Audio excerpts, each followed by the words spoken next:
You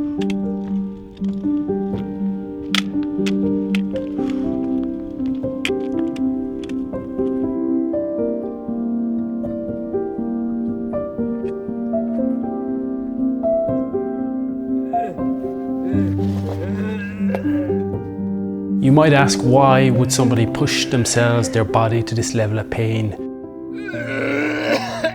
I'm going to explain to you my story.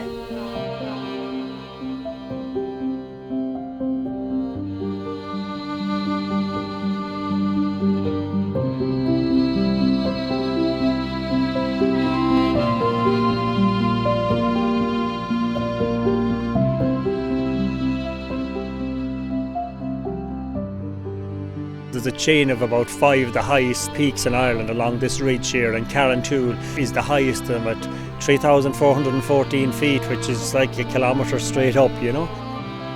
It's rugged, it's tough, it's dangerous, and very, very unforgiving terrain here. It's the adventure playground for lots of adventurers here, as well as abroad. They come here to climb what is a majestical mountain. It is what we would consider here our Eiger. It is our Everest. Carrauntoohil, the perfect mountain for a challenge of this amplitude. Okay, it's a little risky, but hey, that's what challenges should be about.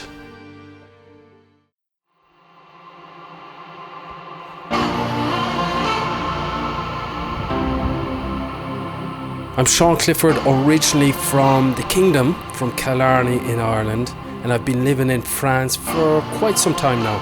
Where I live, I run, and I have a hell of a lot of fun in the mountains.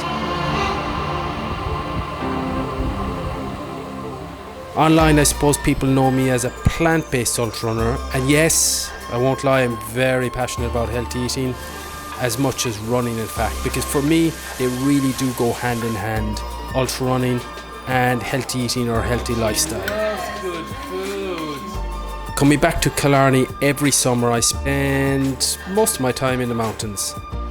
This year, just before coming back, I decided to set myself a little challenge to be the first person in the country to scale 10,000 meters of positive ascent, and to try my best to do that within 24 hours. That is basically running up and down 10 times in a row. Or another way of explaining it would be climbing the height of Everest, and then after that doing Carrauntoohil all within one day. So yes, it's gonna be a big challenge. I would say a good fit hill runner would probably run up and down Carrauntoohil in about 2 hours on the right route, one that's runnable. So if you kind of run the numbers on that, you say that's potentially 12,000 meters over 24 hours, but that's someone who's completely fresh. So obviously if you're going out and staying out for 24 hours, you're going to have to factor in that you're getting tired, you're going to have to stop, take breaks and eat. So quickly you start to realise this is probably impossible. I've raced with him and I've crewed for him, so I've kind of seen that. He's very persistent, so if there's someone who's good to give it a go, it would be Sean. Bouts of vomiting. I can't keep breathing in, but that's part and parcel of it. So I'll try and soldier on.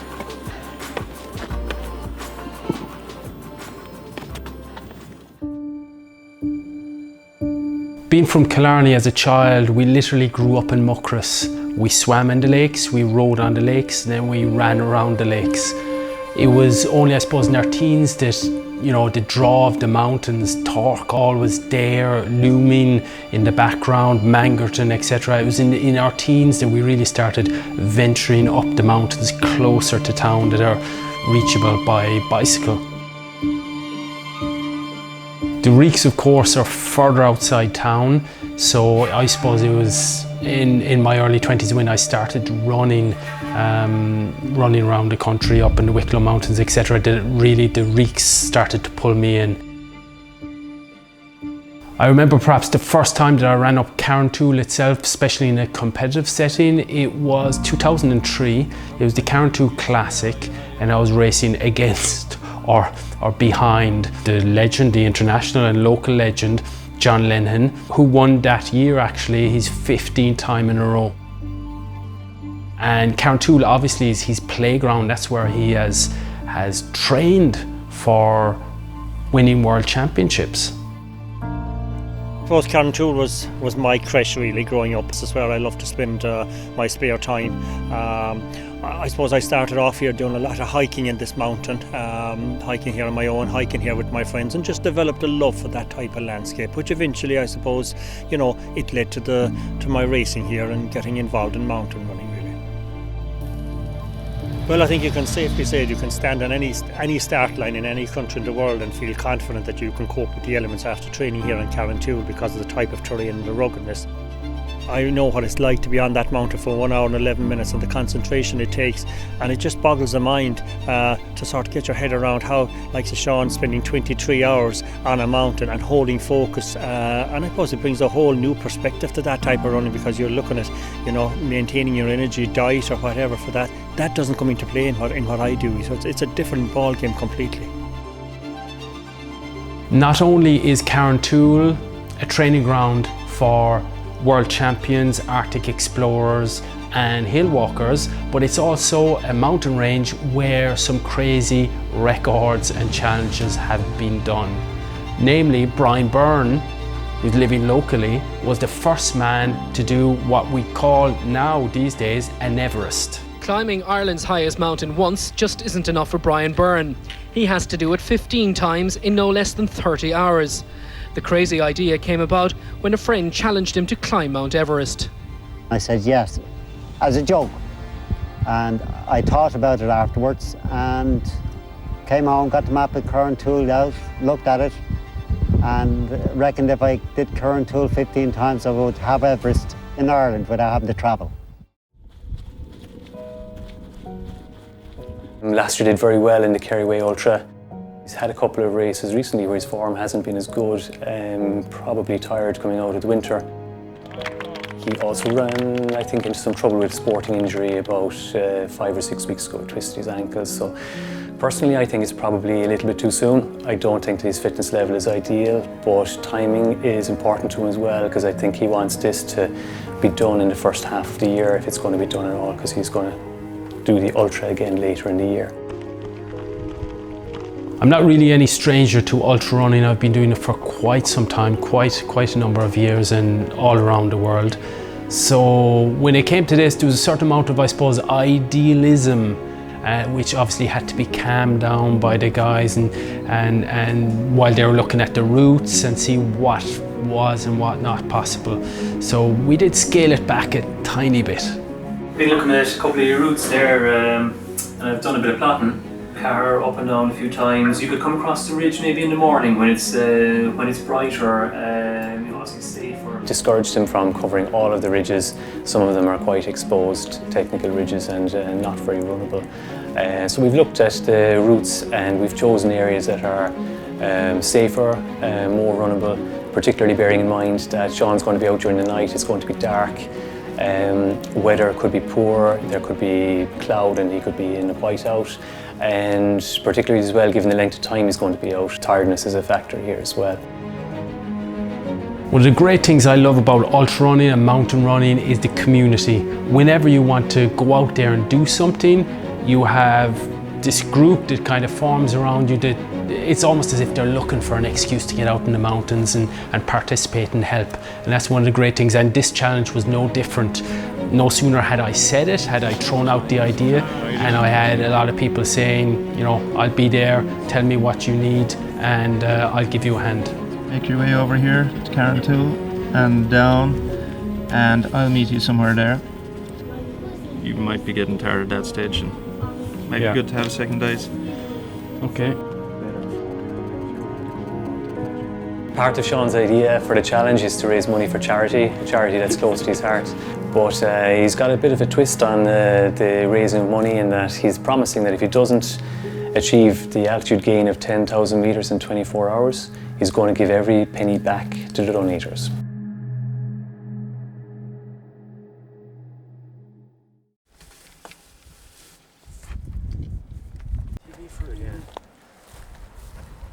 Right, actually, we're just bang on.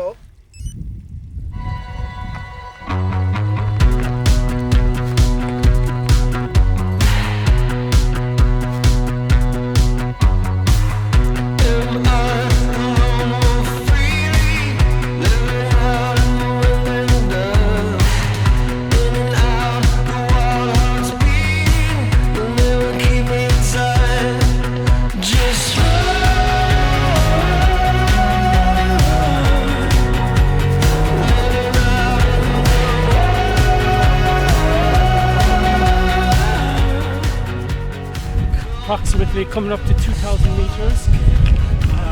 The start has gone well. Psychologically it's very good because we're almost 1/5 of the way through, and then after that it's obviously a quarter of the way through. So we've got to play mental games like that to get me through the night.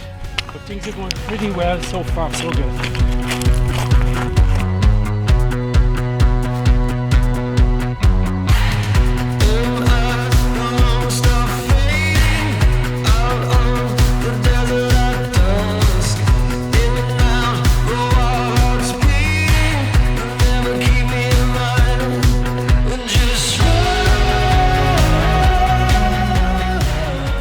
I did start getting tired after about 6-7 hours, but that was expected. The night was nice. It was not as clear as it was forecast, but it was good running conditions. I am approaching a quarter of the way through. Approximately, and heading towards a third. So mentally it's not a quarter, it is almost a third.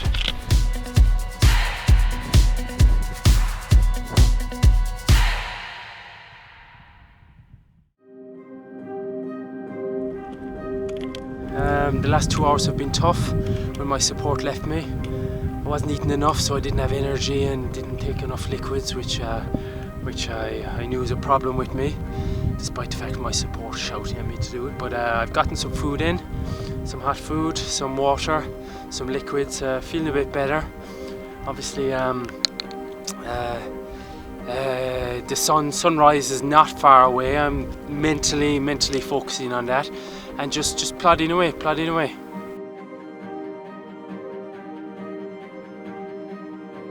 Maybe being alone in the mountain, I got lost in my thoughts and just went slower than I should have. So I was obviously going to be making things harder for myself later on in the challenge. Once I got to halfway, 5,000 meters, it basically would mean that I would have to do a negative split, do the second of 5,000 meters in the same time.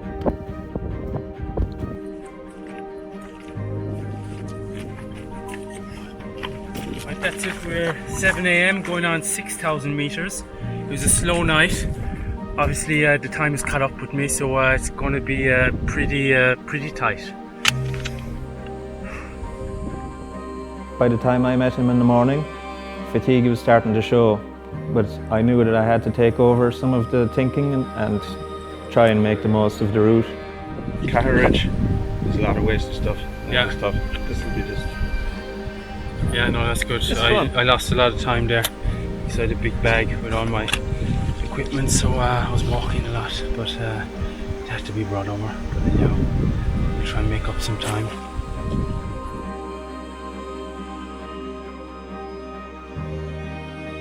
Oh, it was great to have Joe on board for this because I only asked him like a few days previously. He spent the whole day there, unknowns to himself beforehand, but for a good 6 hours, I'd say, I got the rundown of every Joe Rogan episode that was ever produced with all the biohacking techniques that he learned about, which I possibly should have implemented for this challenge. So it was great. It kept my mind off things. I was getting educated while I was running, and it just made things a lot more fun and take my mind off the meters.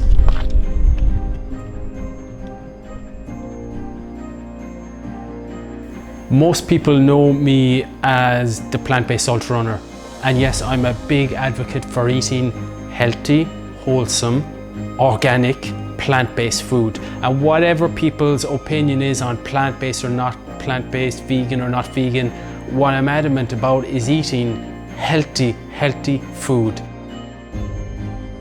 It is just so important for our performance, but also to keep us away from disease. And back many years ago, I saw that friction, I suppose, of people, changing their habits is hard to do. And I can understand it. It was hard for me. It's hard for a lot of people. If people don't buy into this processed plant-based marketplace and actually go for raw or go for food that comes out of the ground and remove all the processed crap, then we can perform a lot better as sports people, but also as human beings.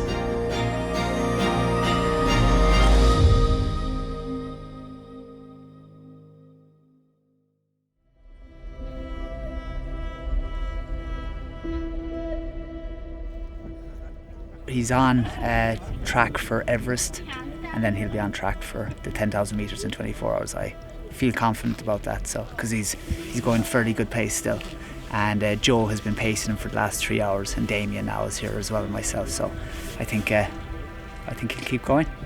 Almost 7,800. So we get 8-1 by the top of here. Yeah. Actually, during the challenge, ironically enough, was the first time that I ever met Pat Falvey. So much about you. I've heard all about you doing this 10,000. One of Ireland's greatest ever adventurers, and it was great to meet him and get his blessing right in the middle, right before actually I did the Everest.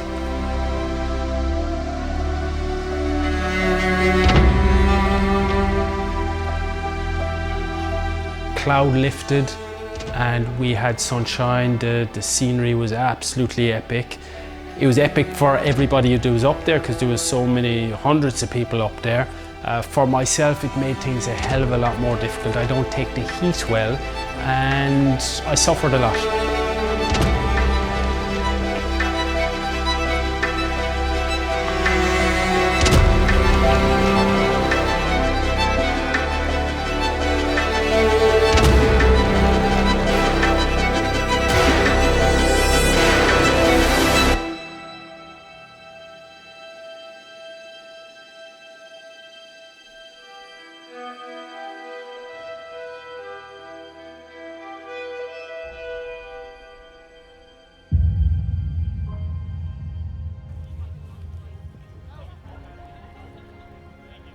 We summited Carrauntoohil and we hit the height of Everest, so very thankful of that in just over 21 hours. So from what I understand, the last Irish record was 23 hours, so obviously super happy with that. Had lots of doubts over the night, especially at the 12-hour mark when I only had 5,000 done. I knew things were going to slow down, but with the boys joining me and things speeded up, and yeah, very happy. We knew it was going to come down to the wire, down to a question of minutes and seconds.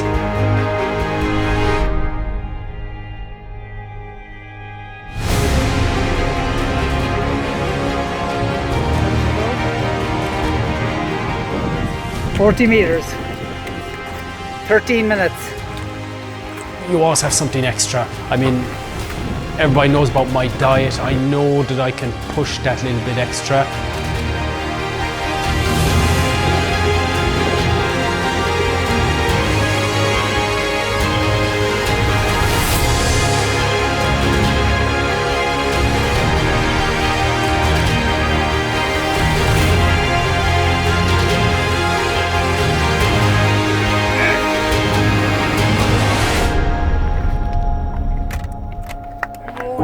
God. 23 hours and 52 minutes. Absolutely crazy. I was just wrecked.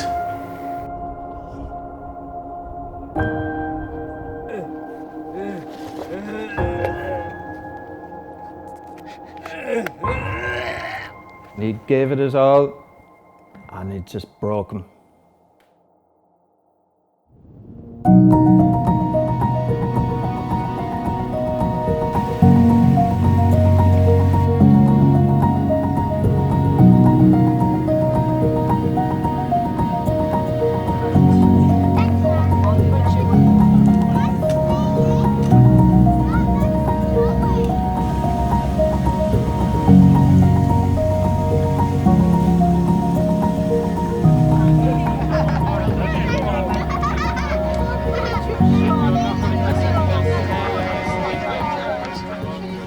If I have one final message to anybody, it's please just spend a little bit of time, put in place these lifestyle habits that are going to help you to reduce risk of lifestyle disease, that are going to help you to perform much better.